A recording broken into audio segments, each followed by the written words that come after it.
My ex cheated on me with my sister and they got engaged. My parents insisted I attend their wedding, so I decided to expose everyone on the big day. It all began 18 months ago. I was deeply committed to my boyfriend, John, and my world came crashing down when I found him in bed with my sister, Lisa. She was flaunting an anklet with his name, her legs draped over his shoulders. In the aftermath, I fell into a deep depression, questioning if life was even worth living. It took a lot, but slowly I started to dig myself out of the mental hole I was in. But just as I was doing that, my parents came to me telling me they were engaged. They told me that despite my past with John, I will attend the wedding, and if I didn't, they would disown me. Because family supports family, and if you do not, then you are not family. When I first heard these words, I felt shocked, confused, and betrayed, this time by my parents. The idea of losing my family was terrifying to me, so I agreed to attend at first, just in order to buy myself some time to think. I really did not want to originally, but as they continued preparing for the wedding, my parents and Lisa manipulated me into believing that attending was the right thing to do. They guilt-tripped me, saying that family should support each other and that Lisa deserved happiness. One evening my mother sat me down in the living room. "Family should always support family," she said. "I know this situation is painful for you, but Lisa is your sister. She's found love and she deserves to be happy. Can't you see that?"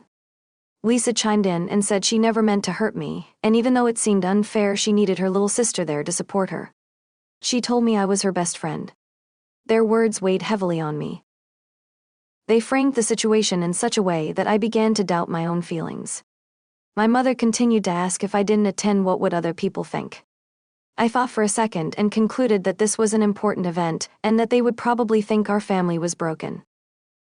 After I said yes to attending the wedding, Lisa reached out and took my hand happily. She told me she loved me. The following days, my parents and Lisa had both congratulated me for deciding to attend and talked about how mature I was for it. I was all for going to the wedding at this point, but the financial burden was another story. They expected me to spend a fortune on a dress because all the bridesmaids had to wear a certain color, and Lisa had chosen one of the most expensive fabrics in the store for our dress. The other thing that I didn't understand was the fact that she hired this expensive makeup artist because Lisa wanted us all to look exactly the same for her wedding day. But it didn't stop there. My parents demanded that I pay for flowers, decorations, and even part of the catering. It felt like they were using me as a cash cow, and the realization hit me like a ton of bricks. I felt like I was being taken advantage of. I remember the endless list of expenses they expected me to cover. The dress was the first big purchase. They said it had to be perfect, that I had to look my best. The dress alone cost a small fortune, but I paid for it, thinking it was a necessary sacrifice. Then there were the makeup and hair appointments. They said I had to look flawless, that it was a reflection of our family. Each appointment drained my bank account a little more. The preparations for the wedding were a nightmare. Every step of the way I felt like I was being forced into something I never asked for. My parents and Lisa would make decisions without consulting me, and then present them as if I had no choice but to agree. They said the photographs for the wedding were crucial, and that I needed to pay for them. They said the cake had to be extravagant, and that I was responsible for the cost. They even said I should contribute to the catering as it was a family event. I gritted my teeth and bore it all. The endless meetings to discuss wedding plans, the constant demands for money, and the constant blame and guilt-tripping if I told them that this took a toll on me. I felt like a puppet, controlled by strings pulled by my family. My own feelings and desires were ignored, and I was expected to comply without question. I remember one particularly painful day when I had to meet with the florist. My parents said the flowers were one of the most important parts of the wedding, that they had to be perfect. I sat through hours of discussions about colors, arrangements, and delivery logistics. Each decision felt like another knife in my back, a reminder of how much I was being used. When the florist presented the final bill, my heart sank. It was a crazy amount, and my parents said I had to pay for it. They said it was my duty as the sister of the bride. I also had to attend numerous dress fittings with Lisa. Each session was an exercise in patience, as Lisa insisted on the most expensive options. She said she wanted me to look stunning, that it was important for the photos. I knew it was more about her image than my appearance. Every time I tried to voice my concerns about the costs, I was met with accusations of selfishness. They said I was making it all about me, that I couldn't stand to see Lisa happy. The manipulation was constant, and I began to feel like I was losing my mind. I sat in my bed one night, tallying up the expenses. I realized how much I was being forced to pay for a wedding that wasn't even mine. I decided I had had enough. I would go through with the wedding preparations, but if I was going to pay for all of it, I would make them pay for what they did to me. I planned to ruin their special day in the most spectacular way possible. It was 2 weeks before the wedding when Lisa approached me with a request that caught me off guard. She found me in the kitchen sipping on a cup of tea. She asked if we could talk for a minute, so we sat at the dining room table. She said she was thinking a lot about the wedding, and that there was something really important that she wanted to ask me. I asked her what it was, and she asked me if I could give a speech at the wedding and told me how it would mean the world to her. I kept a calm appearance on the outside, but on the inside I was smiling like the Grinch. This was the perfect opportunity to execute my plan, but I couldn't let her see how eager I was. I needed to appear conflicted. I bit my lip, pretending to weigh the request carefully.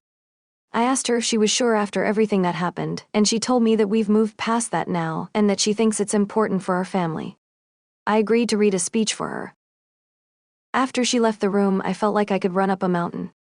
The speech would be the perfect time to reveal everything. But for now, I had to play the role of the dutiful sister. I played my part perfectly. I smiled, nodded, and pretended to be the supportive sister. I paid for everything they asked, gritted my teeth through every interaction, and kept my plan a secret. The night before the wedding, I sat down and wrote a letter detailing everything that had happened.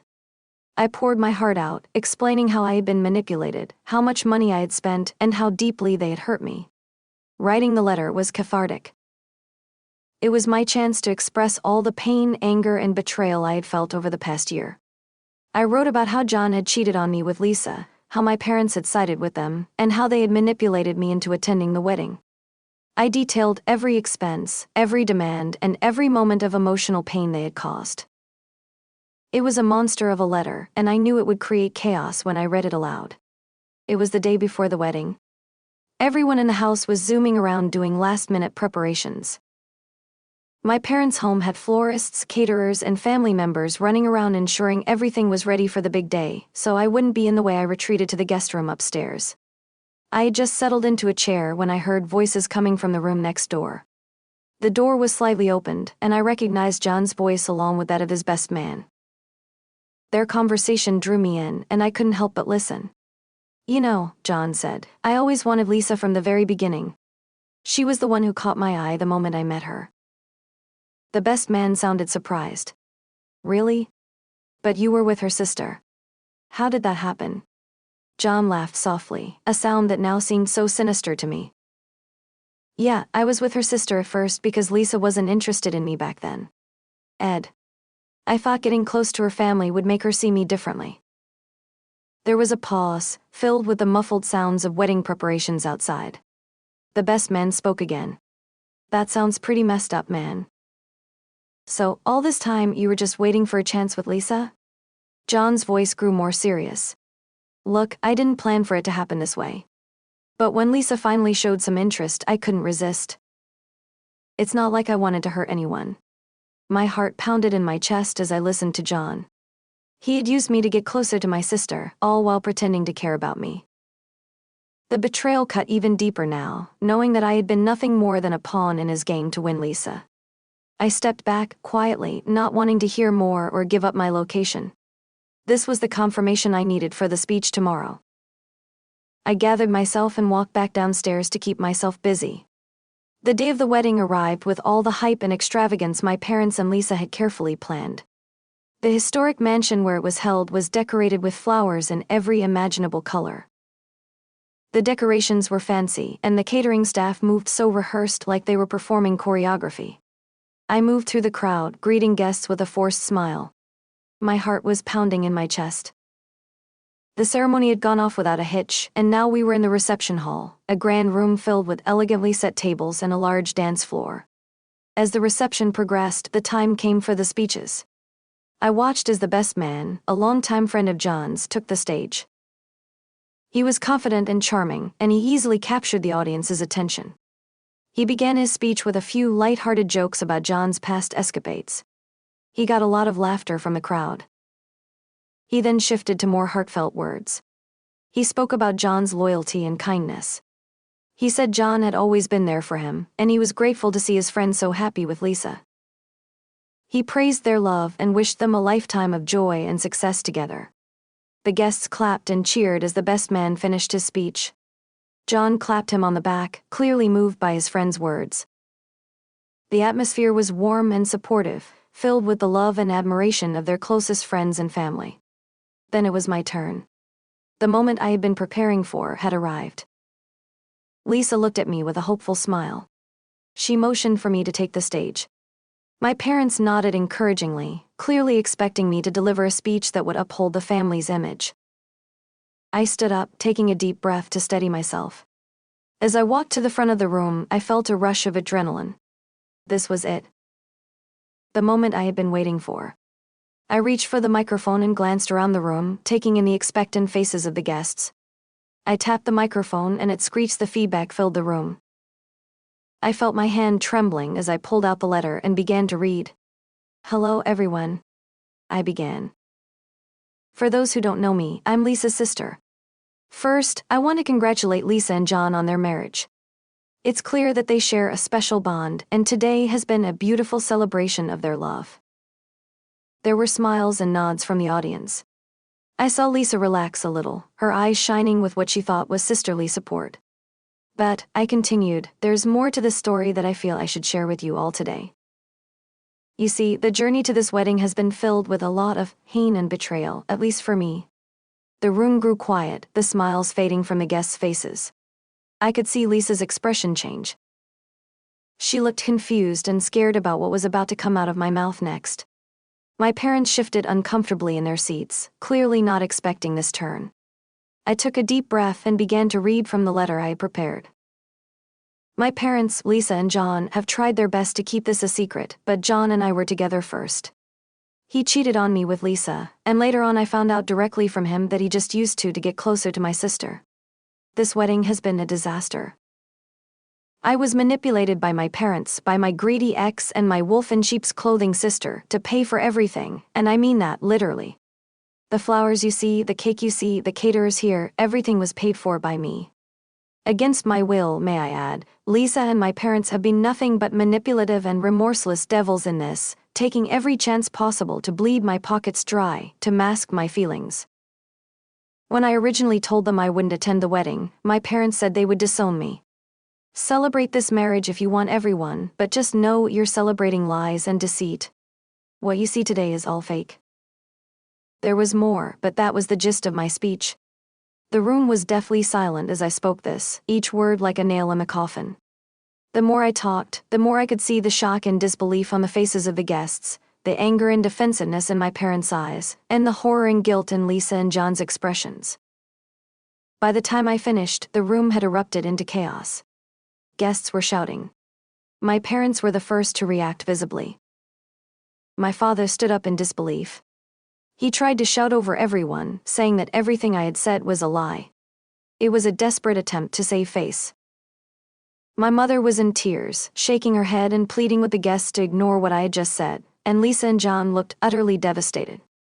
Some of the guests were yelling, demanding answers from my parents and Lisa. Others were trying to comfort Lisa, while some just looked on in stunned silence, unsure of what to do. The atmosphere was thick and the celebratory mood was completely shattered. One of John's relatives, an older woman with a stern face, stood up and demanded to know why my parents had allowed this to happen. She said that the family should be ashamed of their behavior and that this wedding was a disgrace. Her words seemed to ignite a spark among the guests, and soon more people were voicing their outrage, turning against my parents and Lisa. I didn't stick around to see the full aftermath. I walked out, my head held high, and left the venue. Once outside, I took a deep breath of the cool evening air. I felt a sense of freedom and relief, but also sadness for what had been lost. I blocked my parents and sister on all social media and sent them a final message. I told them that I never wanted to see them again.